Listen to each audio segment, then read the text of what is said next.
Okay, so we're back on the Making Waves podcast, and while there's a lot of people on exhibition here in the main hall, there's some companies that are actually have exhibits outside in the concourse right downtown Halifax, and we have one of those such companies with us here today. So pretty excited to have a conversation with you, Jeff. I know that we've been emailing back and forth now for a month or so. So, Jeff, why don't you go ahead and introduce yourself? Yeah, absolutely. So, Jeff Musson, I'm Executive Director of Coding for Veterans.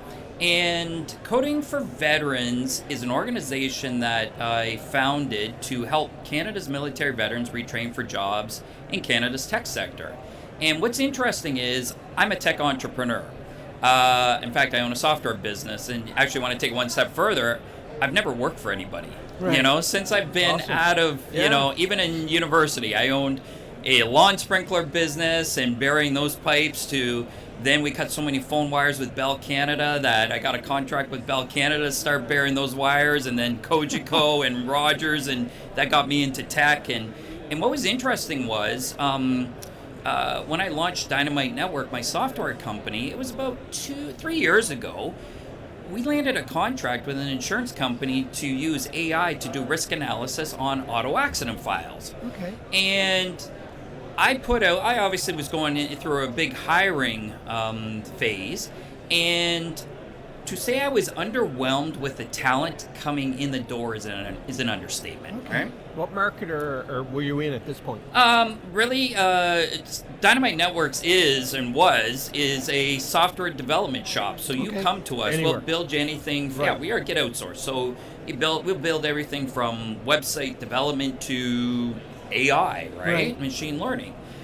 And so in a moment of frustration, and I think that's where the best ideas kind of come from, I'm in our boardroom, I pull out the whiteboard and said, if I were to create my ideal software programmer, what do they look like?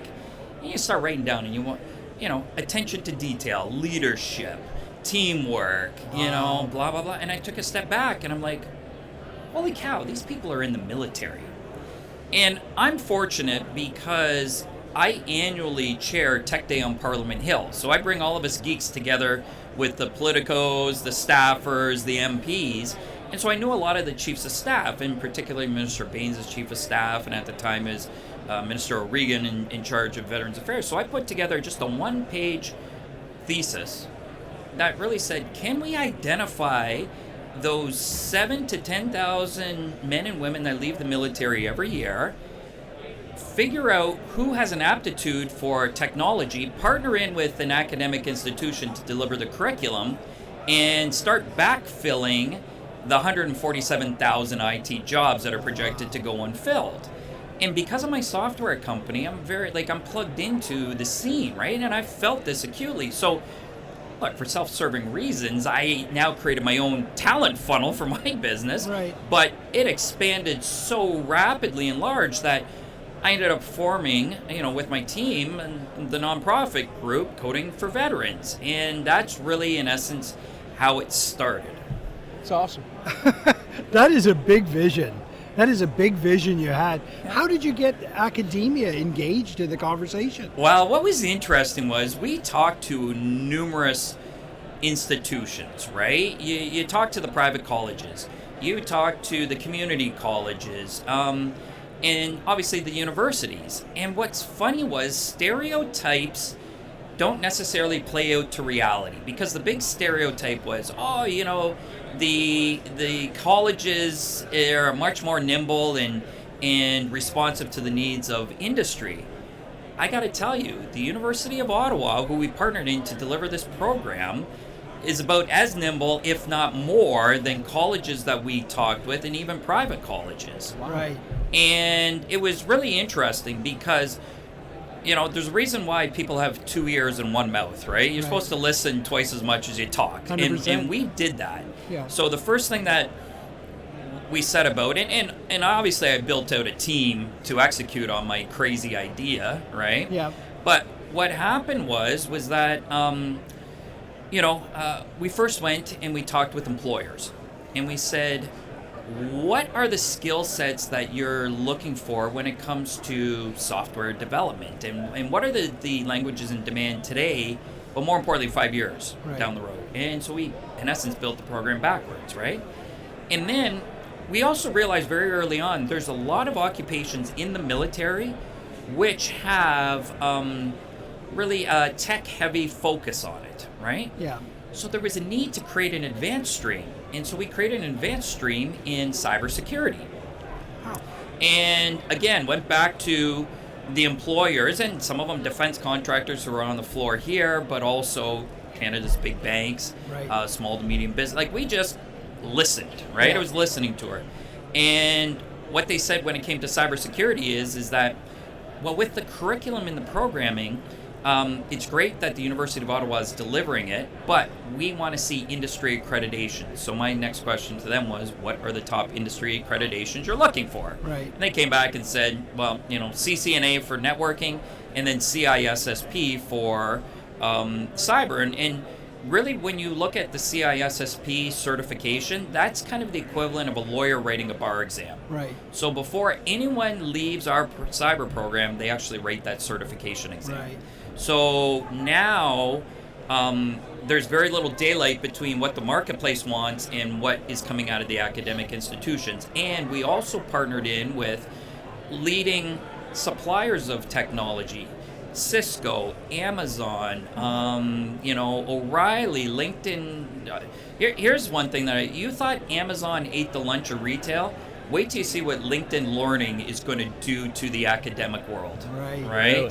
Yeah. Okay. So it's been really interesting, Yeah. this journey. So, Jeff, what's the uptake be like? Tell me about that. So what was funny was when we, set so we did the focus groups with the employers. Right. We also then set up focus groups with veterans, and we said, tell us about your transition, the good, the bad, the ugly, right? Yeah. First thing they came back to us and said was, we're done moving and uprooting our family. So whatever you do, that training has to come to us. Right. Which meant we had to put it online. And you have to remember, this was pre-COVID. Right, Because, okay, this sure. program was, we've mowed a lot of grass in Very 24 months. fortuitous. Right? Well, Well, yeah. I tell people I anticipated the pandemic. No one believes it, right? So what happened You was... heard it here, ladies and gentlemen. Exactly. He anticipated the pandemic. And so what was funny was the program was 100% online. And we only started with 5 people in our first cohort because we didn't know, is this Right. crazy idea Yeah. going to work, right? We now have just under 200 students in the program in less than 24 months. And what's been interesting is when the pandemic hit, we started to skyrocket, right? And everyone else is playing catch up, and we didn't miss a beat. Wow. Right. And so we're kind of very fortunate. Jeff, I know that you're an entrepreneur and you're moving a lot of yardsticks here. It's really impressive. But I have to tell you, Jerry, a story, and I don't know if you know this, but last night I was calling it an evening, and at 10:30 I was walking back to my hotel, and who do I see setting up his exhibition? 10:30 at night, setting it up, getting ready for tomorrow. That's an entrepreneurial spirit, eh? Absolutely. And what's been interesting is when we do outreach for this program, we traditionally went to job fairs on military bases. Those immediately got shut down Right. because of COVID. Yeah. So when they say necessity is the mother of all invention, believe it. So I'm like, how are we going to do outreach with our program? Well, we created the Coding for Veterans Career Caravan. And what we wanted to do was, in a socially distant manner, we're going to travel coast to coast across Canada to major cities, military bases. But what we did was we actually partnered in with the Legions, because what do the Legions have that we need? Asphalt. Right. Right? Yeah. And their parking lots. And so we customized a van, right?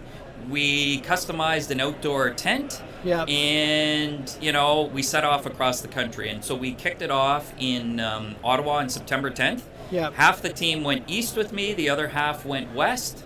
And we've just been going from coast to coast, and it's been one heck of a journey meeting people. Right. Just sort of, it's funny, we're in the technology business, but we kind of went old school. Right. Yeah, right? of course, right? It must be great to meet some of these folks that are looking for a transition, looking for that next opportunity Yeah. to apply their talents and skills. Because you're right.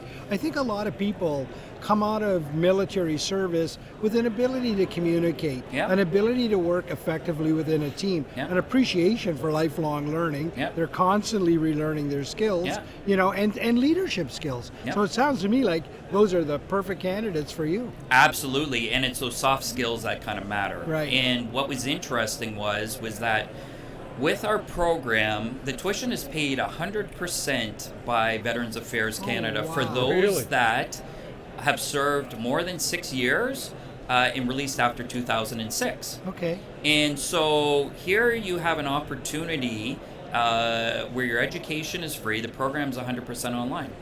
It was, the uptake has been so substantial that we've actually had a number of spouses and family members that have came to us and said, hey, we want in on the program. Now, the program isn't cheap. It's university education with it. But what we did was we went back to industry and we actually raised bursary and scholarship money. So now we are able to fund those spouses and family members in our program. And we have a number of them that have enrolled, right? And it's great because as the spouses told us, again, listening to people, right? We put our careers on hold, so their spouse could, Right. serve our country. Yeah. Well, now we're giving them an opportunity, especially with COVID, because I've said COVID, a lot of bad things have happened with COVID. One good thing is pulled the workforce 15 years into the future. Right. So before if you wanted a tech job, you had to go to Toronto, Montreal, Waterloo, wherever. Now the jobs are coming to you, which is awesome. Yeah. And then what was really interesting was we had a number of Afghan vets, obviously, in our program. And I'm sure, your listeners have been in tune with the situation that's happened over in Afghanistan. Yeah. And it was interesting because as a collective group, we said, what can we do? Obviously, we can't go over and get them. Right. But one thing we can do is provide them opportunities when they get here. So we went back to our corporate partners and we ended up raising money to pay for the tuition for those Afghan interpreters that make it to Canada. Really? Who then have an aptitude or want to get into the tech sector.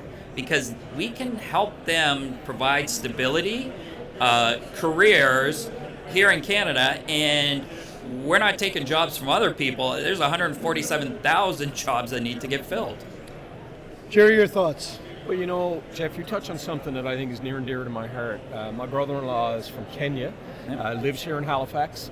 Immigration is so important to this country. Absolutely. And being able to bring someone from that area, when they get here, they realize how beautiful this country is in every respect. And you being able to give them the hope and the opportunity, man, thank you for doing that. It's a team effort. Look, I'm the one that comes up with these crazy ideas, but I have a whole team. Pat Shaw, our academic director, he's, he executes and pulls all this I got together. a question. At what point did you know you had something special going with this? I don't know if you ever kind of know. You're on to something, and maybe it's kind of been this caravan where things have just all kind of hit this tipping point. Typically we would, I started off actually originally in Halifax last Tuesday. In the week leading up to this conference, I was we were in Greenwood, Moncton, Charlottetown, St. John, Fredericton with Gagetown, and back here. And then we had our West Coast team. So since we've left Ottawa, typically we would get 3 to 4 people each week apply to our program, right? Since we left Ottawa, we've had 115 people in the past 3 weeks. And so now you kind of know you're on. And the beauty of our program is it's scalable. Right. You don't have to add bricks and mortar. You don't have to do any of that. It's a matter of just adding more professors, the content's there, and with the remote learning, I think this is the wave of the future where it's micro-credentialed. Our program, those credits are university, accredited, transferable, right? And so jobs are there, the program's there, and as I like to say, now we're cooking with gas. Awesome. Jeff, did you serve in the military? No, of all things, I haven't. I had family members that have, and I really have grown to appreciate the service for our country. And so I think actually that's been part of the success of this program, is that we didn't come from it in terms of a, quote unquote, helping the veterans, right? We're actually solving a real life problem, and we worked our way backwards. Serving the country now. Well, I can tell you, that's exactly what I was going to say, Jerry. You're serving the country now. That's fantastic, Jeff. What a great journey, and what a great story. I wish you all the success, and I hope that this podcast, Making Waves, at Genoa Design, allowed us to get into this conversation. I hope this amplifies your message, because absolutely, you're clearly solving some problems. Yeah, but you know what? We're having fun. We're having fun doing it. That's all part and parcel of it, right? It's might as well have fun. Absolutely. Life's too short, right? And so make a great difference and help a lot of people. And listen, guys, I appreciate the opportunity to help promote. Thanks for doing what you do, mate. Hey. Appreciate it. Guys.